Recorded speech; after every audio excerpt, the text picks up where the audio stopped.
Bon retour à tous les fans du dieu martial. Dans le dernier épisode, la compétition annulée avait ramené Ju Yeok à l'association des contractants, où Baekgui et Eukgui avaient lancé une attaque surprise mortelle. Logan et Lanya avaient à peine réussi à contenir les démons, mais notre héros était arrivé juste à temps, avait écrasé les deux monstres, et avait laissé le contractant le plus puissant du monde se demander qui il était vraiment. Puis les enseignements de l'unique s'étaient enfin révélés, permettant à Ju Yeok de retrouver Peureuse et de se rappeler comment son étrange plan de retraite avait autrefois donné naissance à la légendaire secte du dieu martial. Et aujourd'hui, le passé caché de Ju Yeok va enfin être révélé, une alliance incroyable va commencer à prendre forme, et un chemin oublié entre les constellations pourrait bien devenir la clé de son prochain mouvement. Continuons. Kim Ju Yeok repensait à la tour de la destruction qui était apparue dans sa vie précédente. Il avait regardé cette même tour, celle qui avait anéanti tous ses plans confortables pour l'avenir. Mais désormais, il se tenait dans le pléoma des images mentales de Peureuse, les yeux posés sur l'enseigne familière de l'école. Quand il finit par sortir de ses souvenirs, il s'excusa d'avoir été dans la lune, mais Peureuse assura à son maître qu'il n'avait aucune raison de s'excuser. Ju Yeok lui demanda alors comment elle avait vécu après être devenue une constellation, et surtout, comment elle avait réussi à le retrouver. Peureuse répondit calmement qu'elle savait qu'il finirait par se réincarner. Peu après être devenue une constellation, une notification était apparue et avait confirmé cette possibilité. Notre héros comprit que son ancienne disciple avait reçu le même message que les autres. Peureuse expliqua que lorsqu'elle avait formé son premier contrat, elle avait volontairement choisi un humain capable de servir son maître. Ensuite, elle avait ordonné à ce contractant de fonder les enseignements de l'unique, tout en s'assurant que l'organisation compte toujours 4 membres. Même le nom de l'organisation représentait son dévouement envers Kim Ju Yeok, et Kim Ju Yeok seulement. Notre héros ne put que la fixer avec incompréhension. Puis Peureuse révéla calmement qu'elle avait tué toutes les personnes qui prétendaient être plus fortes que lui. Ju Yeok lui demanda si elle les avait vraiment toutes tuées, et sa fidèle disciple confirma sans la moindre hésitation. Malgré tout, la constellation insista sur le fait qu'elle n'avait pas tué les gens sans discernement. Quand d'autres appelaient quelqu'un le plus fort, elle se contentait de l'observer. Elle éliminait uniquement ceux qui revendiquaient eux-mêmes ce titre. Ju Yeok lui demanda si elle avait utilisé cette même méthode pour le retrouver, et Peureuse confirma que oui. Notre protagoniste réalisa soudain qu'une seule vantardise imprudente aurait pu le faire assassiner par sa propre disciple. Heureusement, il avait gardé la bouche fermée. Mais Peureuse commença alors à énumérer certaines de ses cibles. Elle avait tué un épéiste qui se faisait appeler le vénérable dieu suprême du groupe sans égal, ainsi que Mort Sanglante, une organisation de malfaiteurs qui traquait les contractants puissants. En écoutant tout cela, Ju Yeok admit que ça faisait quand même beaucoup de morts. Pourtant, son ancienne disciple était convaincue que c'était précisément cette méthode qui lui avait permis de retrouver son maître aussi rapidement. Notre héros ne comprenait pas très bien ce qu'elle voulait dire par là. La jeune fille répondit aussitôt que pour ses disciples, Kim Ju Yeok avait indéniablement été l'être vivant le plus puissant. Pourtant, il avait toujours été trop humble pour revendiquer ce titre lui-même. Notre héros se gratta la tête et la corrigea légèrement. Ce n'était pas exactement de l'humilité. À l'époque, tout le monde savait déjà qu'il était le plus fort, donc le dire lui-même aurait seulement été une annonce inutile. Ensuite, Ju Yeok dit à Peureuse qu'en la retrouvant, cela faisait désormais 3 disciples réunis, puisqu'il avait déjà retrouvé Cookie et Petite Nigaude. La constellation fut surprise d'apprendre qu'il avait rencontré les 2 autres. Ju Yeok s'était attendu à ce que son réseau d'informations lui révèle au moins ça, mais Peureuse expliqua que les constellations ne pouvaient voir que ce que voyaient leurs contractants. Elle savait que son maître avait été en contact avec des personnes du clan Ventrique et du marché, mais elle n'avait pas compris que ces gens étaient les contractants de ses grandes sœurs. Ju Yeok accepta l'explication, puis il sourit et dit à Peureuse que son apparition tombait parfaitement bien. Quand il ajouta qu'il aurait probablement bientôt besoin de son aide, Peureuse rougit aussitôt sous son masque et resta figée de stupeur. Malgré tout, Ju Yeok décida que leur rencontre avait assez duré. Il promit d'organiser bientôt une réunion et d'inviter son contractant, afin qu'ils puissent tous discuter correctement. Peureuse baissa la tête derrière son masque, rougit encore davantage, et accepta docilement. Quelques jours plus tard, tout le monde se rassembla à nouveau. La réunion eut lieu à l'Académie des héros. Dans la salle de conférence, Logan était assis à la table, les yeux écarquillés de stupeur. Il n'arrivait pas à croire ce qu'il voyait. Ju-Yeok s'approcha de Logan avec ses autres subordonnés et lui demanda s'il l'avait fait attendre. Le contractant le plus puissant répondit nerveusement qu'il venait tout juste d'arriver. Mais intérieurement, il n'arrivait pas à comprendre ce que cette collection absurde de personnes faisait ici. Il reconnut immédiatement Chat Noir, le propriétaire du marché et président de Valhalla. Puis il reconnut Adlia Ventric, la chef du clan Ventric. Ses yeux finirent par se poser sur l'homme qui portait un masque de crâne. Cette personne venait-elle des enseignements de l'unique? Pendant ce temps, notre héros s'assit à la table avec le calme de quelqu'un qui assistait à une réunion ordinaire. Mais l'atmosphère autour de lui hurlait que ce n'était pas une simple réunion. C'était une séance où il devait expliquer ses traumatismes non rémunérés et ses exploits héroïques qui avaient sauvé le monde. Ju-Yeok demanda à l'homme masqué s'il comptait s'asseoir, mais l'homme répondit respectueusement qu'il préférait rester debout. Alors notre héros se frotta le menton et se demanda par où commencer. Il regarda Adlia et Chat Noir, puis admit qu'eux-mêmes ne comprenaient pas entièrement qui il était. Tous deux semblaient connaître une partie de la vérité, mais aucun des deux n'avait saisi toute l'histoire jusqu'à cet instant. Adlia déclara que Ju-Yeok était le maître des constellations qu'il servait. Logan se figea immédiatement au mot maître, tandis que notre héros se contenta de confirmer qu'elle avait raison. Il expliqua ensuite qu'il avait récemment réussi à reconstituer ce qui s'était passé après sa mort. Il décida donc de donner à tout le monde un bref résumé. Quand il eut terminé, toute la pièce était plongée dans le silence. Il s'était attendu à une histoire étrange, mais là, c'était vraiment trop. Adlia et Chat Noir restèrent tous les deux bouche bée, essayant d'assimiler la vérité. Logan n'était pas différent. C'était la première fois qu'il entendait tout cela, alors imaginez un peu ce que le pauvre homme venait de vivre en quelques secondes. Je pense que c'est le moment parfait pour demander quelques likes en soutien au cerveau de Logan. Nos 19 épisodes viennent d'être téléchargés dans sa tête, sans bouton pour passer. Mais l'homme au masque de crâne confirma silencieusement que tout correspondait à ce que sa constellation, l'esprit du combat, lui avait raconté. Chat Noir voulut poser une question, juste pour tout confirmer. Ju-Yeok était-il vraiment celui qui avait détruit la tour de la fin 300 ans plus tôt et sauvé le monde? Notre héros parut gêné en entendant les choses formulées d'une façon aussi dramatique, mais il admit que c'était plus ou moins vrai. Adlia expliqua que la tour de la fin était apparue sans le moindre avertissement et avait plongé le monde dans la période désormais connue sous le nom d'ère de la fin. Le propriétaire du marché noir ajouta que les archives survivantes mentionnaient seulement que la tour avait libéré d'innombrables monstres avant de s'effondrer. Personne ne savait que Ju-Yeok l'avait détruite. Notre protagoniste était perplexe. Petite Nigaude ou Cookie n'avait donc jamais rien expliqué.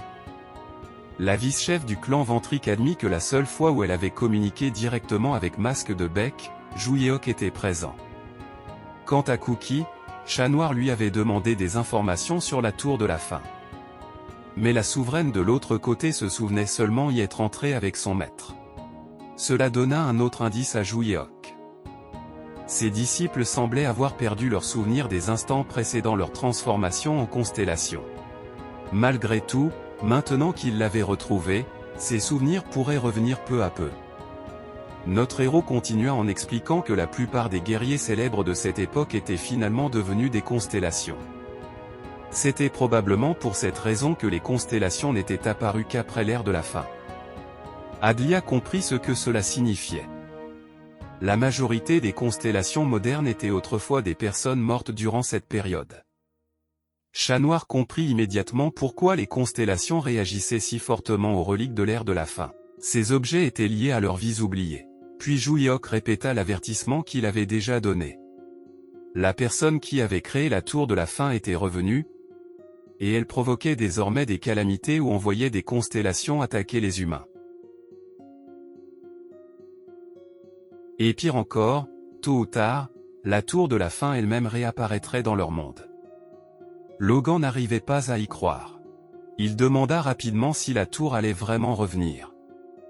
Mais notre protagoniste le confirma, même s'il pensait qu'il leur restait encore environ 4 ans et demi. C'était pour cela qu'il rassemblait ses disciples et se renforçait en affrontant chaque constellation hostile qu'il rencontrait.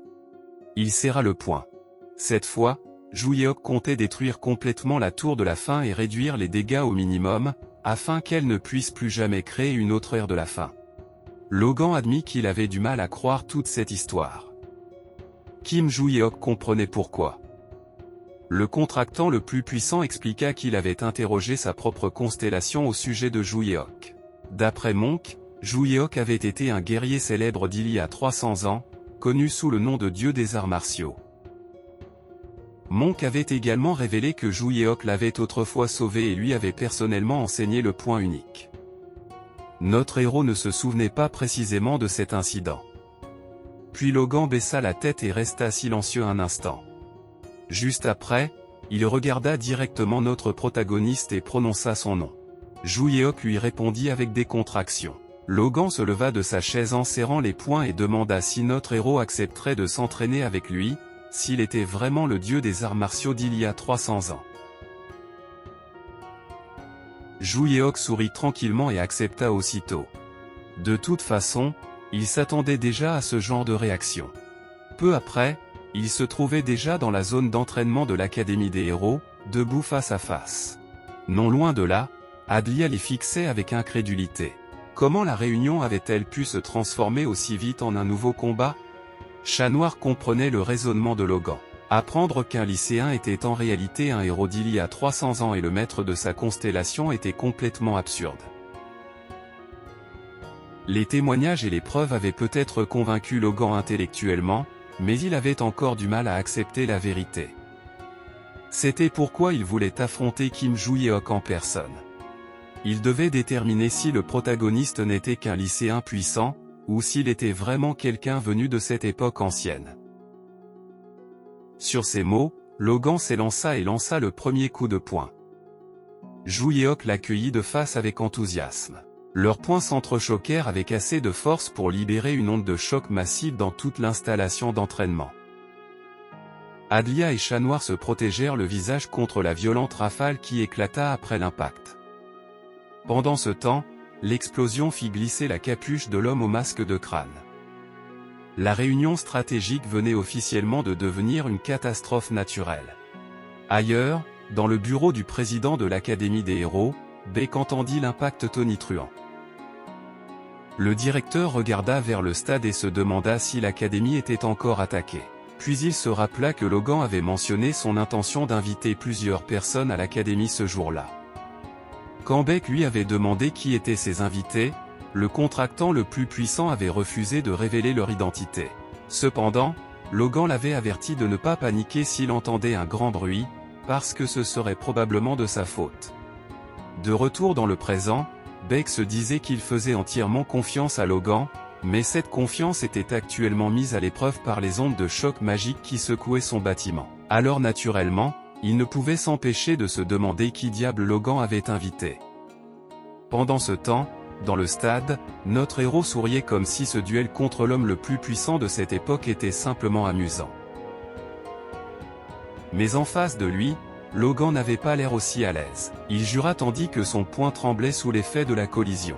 Juyeok augmenta la pression. Alors que l'homme puissant tremblait, il comprit qu'il était repoussé. À cet instant précis, il réalisa la vérité. Ce n'était clairement pas la force d'un lycéen ordinaire. Il comprit aussi que Juyeok n'avait pas vaincu les monstres précédents simplement en empruntant le mana d'une constellation. Son corps et sa technique étaient fondamentalement différents. Sur ce, il fut finalement repoussé et projeté dans les airs. Après avoir été repoussé en arrière, Logan prononça étonnamment le nom de Juyeok. Puis il se releva et rassembla son puissant mana doré. Il demanda si notre héros accepterait qu'il utilise du mana. Juyeok était sincèrement impressionné. Logan avait produit ces ondes de choc monstrueuses sans mana.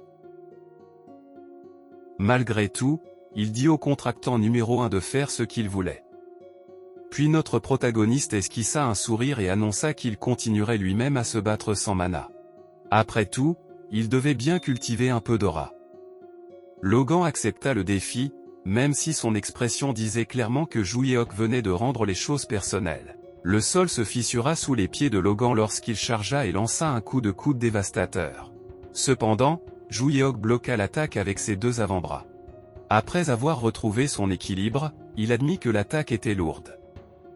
Notre héros réalisa silencieusement qu'il avait peut-être été un peu trop sûr de lui en promettant de ne pas utiliser de mana. En réalité, il commençait lentement à perdre. Logan fonça vers lui tandis qu'il continuait à analyser la situation. Absorber des constellations avait renforcé son mana, mais son corps physique restait encore en retard. La force physique se développait avec le temps, il n'existait donc pas de solution immédiate à cette faiblesse. Malgré tout, réussir à tenir face au contractant numéro 1 alors que Logan utilisait le mana de sa constellation était déjà impressionnant. Juyeok annonça finalement qu'ils avaient assez échangé de coups de poing pour aujourd'hui. Il allait maintenant en finir. Logan creusa un autre trou dans le sol en préparant sa prochaine attaque. Mais Juyeok bougea soudain et apparut juste devant lui. Notre protagoniste reconnut que Monk avait enseigné cette technique à Logan et admit que le mouvement n'était pas mauvais du tout. Puis il pressa son épaule contre la poitrine du contractant et lui indiqua la faiblesse de son attaque. Logan devait y mettre beaucoup plus de poids. Après tout, cette technique avait été créée pour achever un adversaire en un seul coup. S'il n'y parvenait pas, il se retrouvait complètement exposé à une contre-attaque. Et avec cette leçon, Juyeok frappa Logan à la poitrine. Logan grogna tandis que l'impact l'envoyait voler. En un seul mouvement, notre héros venait de vaincre le contractant numéro 1 du monde, Logan le premier. Un peu plus tard, Logan gisait inconscient et marmonnait doucement dans son sommeil. Puis il eut soudain le souffle coupé et ouvrit les yeux. Kim Juyeok se tenait non loin de lui, déjà ennuyé, et l'accueillit avec des contractions. Notre héros expliqua que Logan avait eu l'air complètement inconscient, alors il l'avait déplacé dans un endroit plus sûr. Il était en train de décider s'il devait l'emmener à l'infirmerie, mais l'homme insista sur le fait qu'il allait bien et le remercia. Puis le contractant le fixa et accepta enfin la vérité. Kim Juyeok était vraiment quelqu'un qui s'était réincarné. Cela laissa notre protagoniste un peu perplexe. Il avait déjà expliqué tout ça. Logan commença à s'excuser d'avoir dû le tester et le voir de ses propres yeux, mais Juyeok l'arrêta et lui dit qu'il comprenait. Il plaisantait, c'est tout. Après tout, il savait que certaines personnes ne pouvaient tout simplement pas croire quelque chose avant de l'avoir vécu elles-mêmes. Apparemment, la constellation de Logan, Monk, avait été exactement pareille. Le contractant numéro 1 voulut confirmer si Juyeok rassemblait bien ses disciples pour arrêter la tour de la fin. Notre protagoniste répondit aussitôt que oui. Logan promit immédiatement que lui et Monk aideraient Juyeok à atteindre cet objectif. Notre héros sourit et le remercia sincèrement pour son aide. En observant la scène sur le côté, l'homme au masque de crâne se dit qu'il n'avait probablement pas le droit de le dire, mais que ce groupe était vraiment extrêmement étrange. Il y avait Adlia Ventric, chef du clan Ventric. Il y avait Chat Noir, propriétaire du marché. Il y avait Logan, le contractant numéro 1 de l'association. Et enfin, il y avait les enseignements de l'unique. Juyeok avait, d'une manière ou d'une autre, réuni plusieurs listes de surveillance gouvernementale différentes dans une seule salle de conférence. Puis notre protagoniste se rappela quelque chose d'important et dit à Logan qu'il avait une question. Juyeok demanda si Logan avait déjà remarqué quelque chose dans l'académie qui pourrait appartenir à l'un de ses disciples. Logan ne comprit pas vraiment la question, alors notre héros précisa qu'il parlait de quelque chose comme un artefact divin. En réalité, Kim Juyeok avait demandé à ce qu'il se retrouve à l'Académie des héros parce qu'il avait senti un mana familier pendant la compétition. Mais maintenant qu'il se trouvait à l'intérieur de l'Académie, toute la zone contenait tellement de mana qu'il n'arrivait plus à en identifier précisément l'origine. Comme l'Académie des héros formait des chasseurs, elle conservait probablement de nombreux artefacts divins. ce qui rendait la recherche de la bonne source encore plus difficile. Logan se mit donc à y réfléchir un instant. Puis il se souvint aussitôt de la voix qui était autrefois venue de l'épée de la folie. Cette voix lui avait demandé de retrouver son maître. Le contractant numéro 1 regarda Juyeok et comprit qu'il savait de quel artefact ils avaient besoin. Toute la pièce se figea en un éclair. Personne ne s'attendait à trouver une réponse aussi vite. Il y avait, à l'intérieur de l'Académie des héros, un artefact divin qui avait spécifiquement demandé à Logan de retrouver son maître. Un peu plus tard, Beck leva la tête avec surprise lorsque Logan apparut soudain devant lui. Le président demanda si les invités de Logan étaient déjà partis, mais le contractant numéro 1 expliqua que leur réunion n'était pas encore terminée. Beck voulut savoir qui étaient ces mystérieux invités. Logan répondit qu'il s'agissait de Kim Juyeok et de son groupe. Le président demanda alors quel genre de discussion avait pu provoquer ces bruits de tonnerre. L'homme puissant s'excusa, mais il ne pouvait pas encore révéler les détails. Beck devrait poser la question à Juyeok lors de leur prochaine rencontre. Après cela, Logan demanda à Beck de lui rendre l'épée de la folie qu'il avait auparavant confiée au directeur. Le visage du président de l'Académie des héros se renfrogna aussitôt. Cette épée lui avait déjà causé bien assez d'ennuis. Il appuya sur un bouton d'une télécommande. À cet instant, un passage apparut derrière les étagères. Puis il conduisit Logan dans une chambre scellée. L'épée de la folie ne pouvait plus être entreposée là. Lorsque Logan entra, il vit des fissures se propager sur les murs, tandis qu'une sinistre énergie rouge s'échappait de l'épée. Il demanda aussitôt si l'épée de la folie avait vraiment causé toute cette destruction, et Beck confirma. Logan demanda pourquoi le président ne l'avait pas placé dans la salle des constellations avec les autres artefacts divins, là où son mana aurait dû être contenu. Beck admit que c'était précisément ce qu'il avait voulu faire, mais qu'un problème était survenu. Quand il s'était rendu dans la salle de stockage, il n'avait pas pu y entrer. Logan demanda immédiatement pourquoi. Beck expliqua que les constellations liées aux autres artefacts divins avaient libéré leur mana et l'avaient empêché d'entrer dans la pièce. Ensuite, l'épée de la folie s'était mise à libérer son mana à son tour, comme si elle réagissait à ces constellations. C'était pour cette raison que Beck avait été forcé de l'amener dans cette chambre séparée. Malheureusement, même cette chambre n'avait pas pu résister à sa puissance.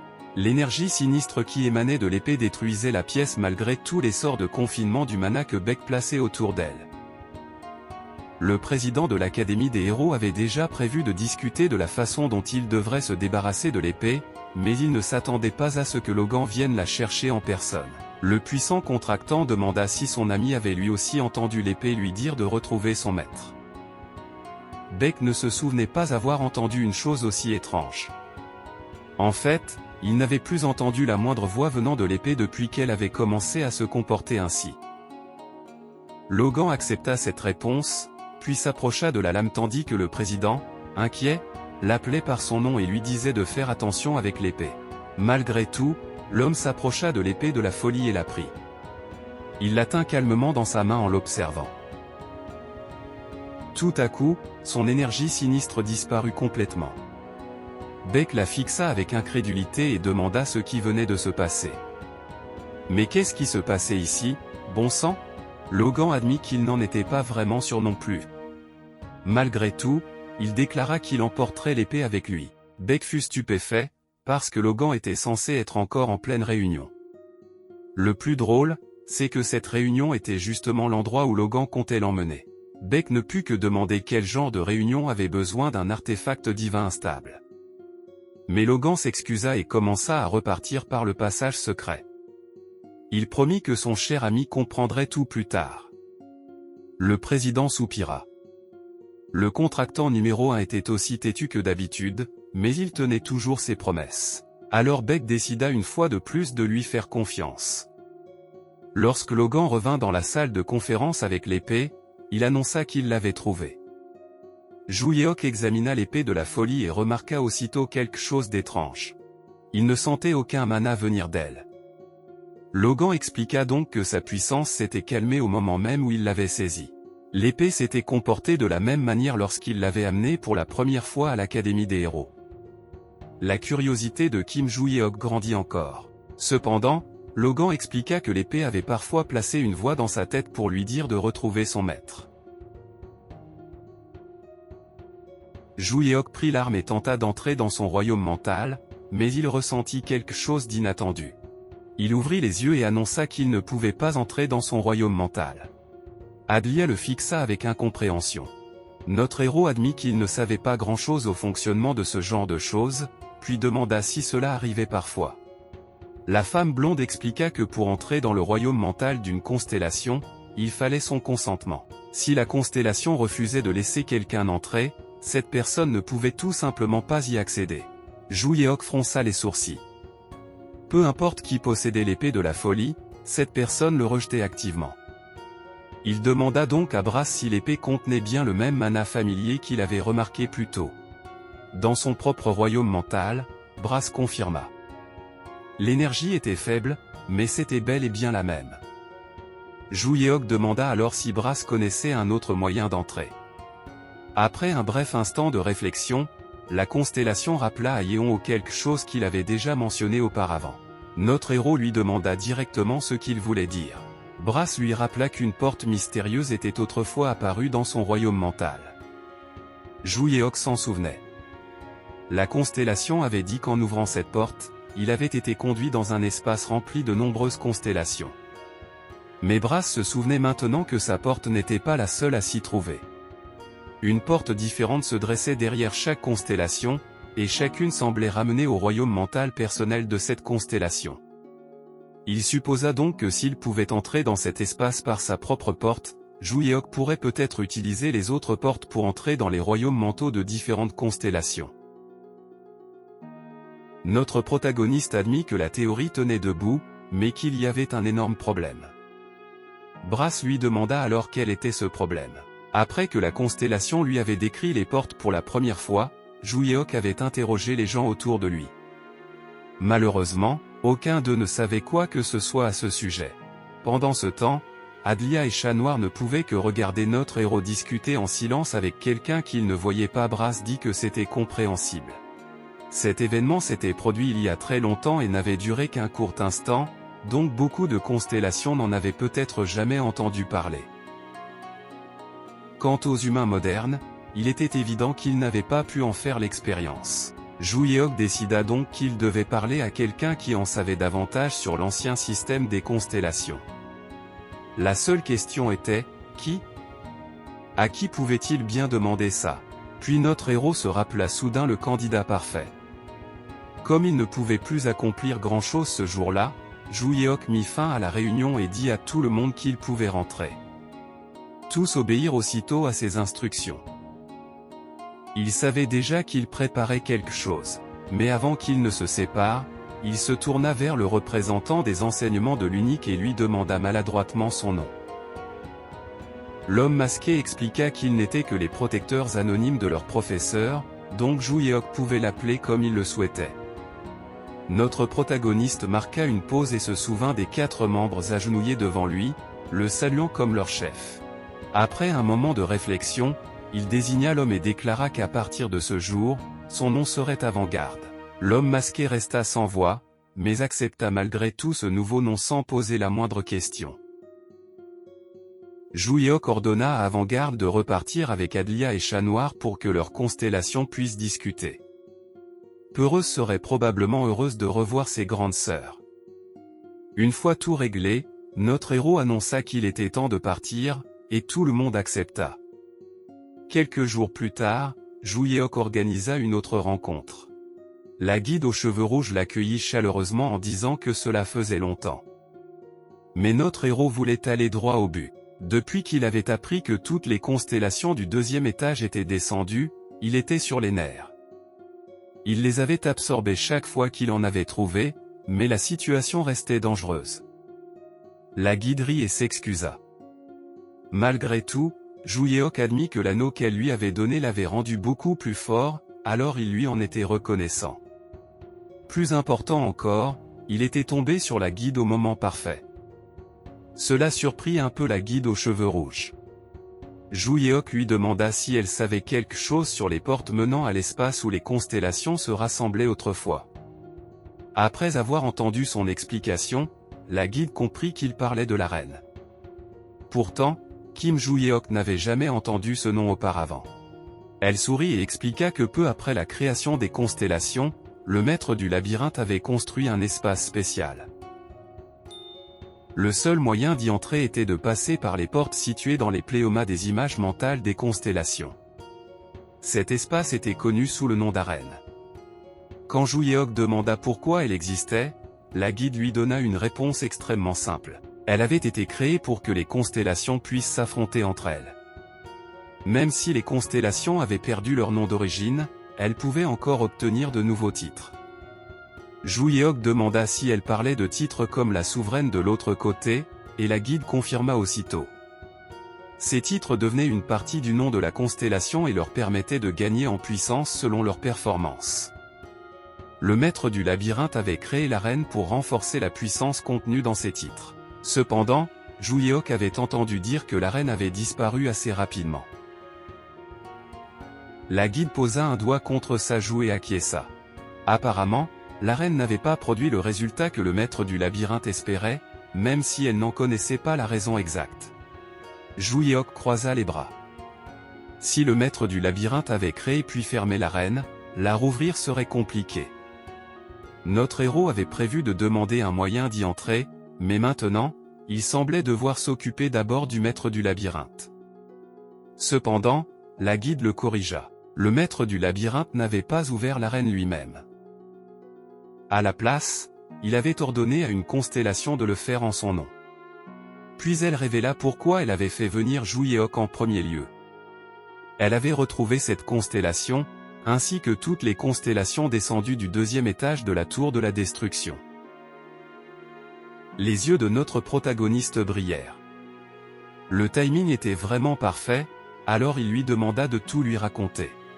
Pendant ce temps, dans le lieu de rassemblement secret situé dans les montagnes, une constellation portant des lunettes et un cadenas autour du cou fixait l'horizon avec colère. Le gardien des clés traitait intérieurement les autres d'imbéciles absolus. Ils n'arrivaient pas à comprendre pourquoi ils restaient assis à perdre leur temps alors qu'ils risquaient tous de disparaître. Peut-être que les autres s'en fichaient, parce que mourir signifiait simplement être renvoyé sous forme de nom. Mais ils pouvaient penser ainsi parce qu'ils avaient au moins été autorisés à descendre de temps en temps. Le gardien des clés se rongeait les ongles de frustration. Ces idiots n'avaient aucune idée de l'horreur que c'était d'errer pendant des siècles en n'étant rien d'autre qu'un nom. Sans corps physique, il avait été piégé là-haut, pleinement conscient, incapable de faire quoi que ce soit, tournant sans fin autour d'un arbre. Parfois, pour des raisons que personne ne comprenait, l'un des esprits errants se transformait en fruit. C'était la seule chose qui se produisait là-bas. Mais le gardien des clés n'était même pas devenu un fruit. Son corps physique avait disparu au moment où il était devenu une constellation, le laissant dériver sans but. Maintenant qu'il s'était enfin matérialisé et qu'il était descendu sur Terre, il refusait d'être renvoyé. Si seulement les jumeaux démons avaient réussi, leur situation ne serait jamais devenue un tel désastre. Quelques jours plus tôt, les constellations restantes s'étaient rassemblées sur l'île. L'un des monstres cornus baissa la tête et annonça que leur situation était mauvaise. Il révéla que Gui et Baekgui avaient tous les deux été vaincus. L'homme-poisson et le vampire réagirent sous le choc. L'homme-poisson n'arrivait pas à croire que les jumeaux aient perdu, parce que ces deux-là étaient extrêmement puissants. Le monstre cornu reconnut ce fait, mais leur défaite prouvait que certains humains étaient capables de leur résister. Cela rendait leur situation actuelle bien plus compliquée. Il demanda aux autres s'ils comprenaient comment ils maintenaient leur existence. Le vampire répondit qu'ils avaient reçu des noms et s'étaient matérialisés. Mais le monstre cornu précisa qu'il leur demandait comment ces corps matérialisés étaient maintenus. L'homme-poisson donna la réponse évidente. Ils utilisaient du mana. C'était exact. Le monstre cornu expliqua que lorsqu'ils étaient seuls ou inactifs, ils pouvaient survivre grâce au mana qu'ils absorbaient naturellement. Mais avec autant de constellations réunies au même endroit, il n'y avait pas assez de mana pour maintenir tout le monde. C'était pour cette raison que le maître du labyrinthe leur avait ordonné de se rassembler sur cette île. Puis il révéla le grand secret, une pierre de mana du grand flux était enfouie sous leurs pieds.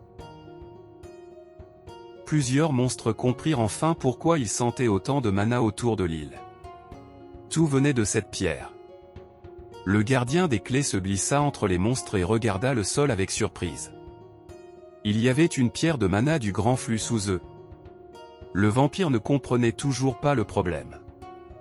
Le monstre cornu expliqua donc que le problème venait de la pierre de mana elle-même. Au rythme actuel, ses réserves seraient épuisées en seulement 2 mois. Les pierres de mana se régénéraient normalement quand quelqu'un leur fournissait de l'énergie, ou lorsqu'elles absorbaient le mana de l'environnement autour d'elles. Mais trop de constellations consommaient son énergie en même temps. 2 mois ne suffiraient pas pour accomplir les ordres du maître du labyrinthe. Ils avaient donc prévu d'obtenir une autre pierre de mana du grand flux et de la placer à côté de la première, afin que le mana puisse circuler entre les deux. Ugui et Baekgui avaient été chargés de la récupérer. Le vampire fut surpris d'apprendre que c'était leur véritable mission. Le monstre cornu confirma qu'ils l'avaient appris grâce à leur lien télépathique. Puis il demanda aux autres s'ils savaient où les jumeaux étaient partis. Comme personne ne répondait, il révéla que leur cible était l'association des contractants. Une entreprise travaillant avec l'association avait récemment attiré l'attention après avoir découvert une pierre de mana du grand flux. C'était pour cette raison que les jumeaux avaient prévu de détruire l'association et de voler la pierre. Malheureusement pour eux, tout avait complètement tourné à l'échec. Le gardien des clés comprit enfin la véritable gravité de la situation. L'homme-poisson demanda ce qu'il devait faire maintenant. Le monstre cornu répondit qu'il n'avait pas d'autre choix que de rester caché jusqu'à ce qu'il découvre une autre pierre de mana. Après avoir entendu ça, le gardien des clés se précipita aussitôt hors de la pièce. Sa stratégie de fuite immédiate attira l'attention de tout le monde. En courant, il les traitait intérieurement d'idiots. Pour lui, ces créatures n'étaient qu'une bande de crétins épais. De retour dans le présent, il repensa à la défaite de Ugui et Baekgui. Ces jumeaux démons n'étaient pas faibles, alors pourquoi les autres pensaient-ils être à l'abri de ceux qui les avaient tués? Il savait que rester sur l'île ne ferait qu'épuiser le mana du gardien des clés jusqu'à le faire disparaître. Partir avait clairement été la bonne décision. À cet instant, une lumière violette apparut soudain à côté de lui. Il la fixa avec stupeur. En quelques secondes, Kim Joo-yeok surgit de la faille violette ouverte dans les airs. Il se tenait devant la constellation, son épée à la main, avec un sourire aux lèvres. Le gardien des clés sursauta, serra les poings et demanda qui venait d'apparaître. Joo-yeok posa plutôt une question très simple, mais terrifiante. Était-il le gardien des clés? Mais avant que notre héros puisse continuer, la constellation terrifiée s'enfuit soudain une nouvelle fois, laissant Joo-yeok la regarder s'éloigner avec incompréhension. Le gardien des clés l'avait immédiatement reconnu comme la personne qui avait vaincu les jumeaux démons. Alors que les larmes lui montaient aux yeux, il comprit le problème. Sinon, comment cet inconnu aurait-il pu connaître son identité et le retrouver ici? Son instinct de survie lui hurla aussitôt de fuir. Mais Joo-yeok apparut directement devant lui et lui demanda calmement pourquoi il s'enfuyait après avoir entendu une seule question. Le gardien des clés ferma les yeux et implora sa pitié. Il commença aussitôt à négocier pour sauver sa vie. Il insista sur le fait qu'il n'avait jamais tué une seule personne depuis qu'il était devenu une constellation. Joo-yeok arrêta son arme juste à côté de la tête de l'homme terrifié et l'évalua en silence. Cette constellation était bien plus pitoyable qu'il ne l'avait imaginé. Notre protagoniste voulait seulement lui faire peur et voir comment il réagirait, alors il n'avait même pas équipé l'anneau. Et maintenant, il semblait de toute façon qu'il n'y avait aucune raison de l'absorber. Joo-yeok lui demanda encore une fois s'il n'avait vraiment jamais tué personne. Le gardien des clés le confirma nerveusement. À part avoir utilisé sa capacité pour ouvrir une porte dans le pléoma des images mentales il y a longtemps, il n'avait pratiquement rien fait en tant que constellation. Joo-yeok accepta donc de l'épargner. En échange, cependant, le gardien des clés devait lui rendre un service. La constellation ne comprit pas exactement ce qu'il attendait d'elle. Notre héros demanda si le gardien des clés avait créé l'arène en ouvrant cette porte mystérieuse. Cela attira aussitôt l'attention de la constellation terrifiée. Puis Kim Joo-yeok lui demanda d'ouvrir l'arène à nouveau. Après avoir entendu les explications du gardien des clés, Joo-yeok essaya de s'assurer qu'il avait bien tout compris. Le gardien des clés ne pouvait pas ouvrir l'arène avec son propre pouvoir. La constellation baissa la tête et admit que son mana était extrêmement limité. Joo-yeok l'avait déjà remarqué. Créer des portes dans les royaumes mentaux de toutes les constellations et les relier à un espace virtuel demandait bien plus de mana que le gardien des clés n'en possédait. Par le passé, il avait utilisé un artefact pour amplifier sa capacité et augmenter sa réserve de mana. Même avec cette aide, il avait à peine réussi à ouvrir l'arène. Joo-yeok s'intéressa immédiatement à l'artefact lorsqu'il en entendit parler. Il demanda donc s'il était actuellement impossible de rouvrir l'arène. Le gardien des clés le confirma nerveusement. Notre protagoniste comprit que même absorber le gardien des clés ne résoudrait pas le problème. Après tout, son anneau ne pouvait pas reproduire une capacité au-delà des limites de la constellation d'origine. À la place, il devrait apprendre à le faire lui-même. Et qui savait combien de temps cela lui prendrait? Pendant ce temps, le gardien des clés se rongeait nerveusement les ongles en cherchant un moyen de survivre à cette conversation. Puis une possibilité lui traversa soudain l'esprit. Il existait une solution. Il admit qu'ils venaient à peine de se rencontrer et qu'il ne savait presque rien de Kim Joo-yeok. Cependant, il pouvait déjà voir que notre héros était extrêmement puissant. Le gardien des clés lui proposa donc un marché. Si Joo-yeok réunissait ce dont il avait besoin, il pourrait rouvrir l'arène pour lui. Notre protagoniste demanda aussitôt de quoi il avait besoin. Le gardien des clés répondit qu'il lui fallait l'artefact qui était tombé sur Terre avec lui. Au même moment, très loin de là, en Chine, quelqu'un baissa lentement la tête et laissa échapper un long souffle. Puis Yenlang, la nouvelle chef du clan Séol des Neiges, esquissa un sourire, fit rouler ses épaules et décida qu'il était temps de s'échauffer. Et c'est ici que l'épisode d'aujourd'hui se termine. Joo-yeok a enfin révélé la vérité sur son passé et le retour imminent de la Tour de la Fin, vaincu Logan lors d'un combat d'entraînement, et gagné le contractant le plus puissant du monde comme nouvel allié. Mais l'épée de la folie refuse toujours de révéler son maître, et rouvrir l'arène nécessitera l'artefact perdu du gardien des clés. Alors que Yenlang se prépare déjà à passer à l'action en Chine, la prochaine recherche de notre héros pourrait bien le mener droit vers des retrouvailles dangereuses. N'oubliez pas de liker et de vous abonner pour plus de vidéos comme celle-ci. Et comme toujours, dites-nous ce que vous en avez pensé dans les commentaires. Voulez-vous que nous continuions la série et que nous découvrions où mènera la recherche de l'artefact du gardien des clés?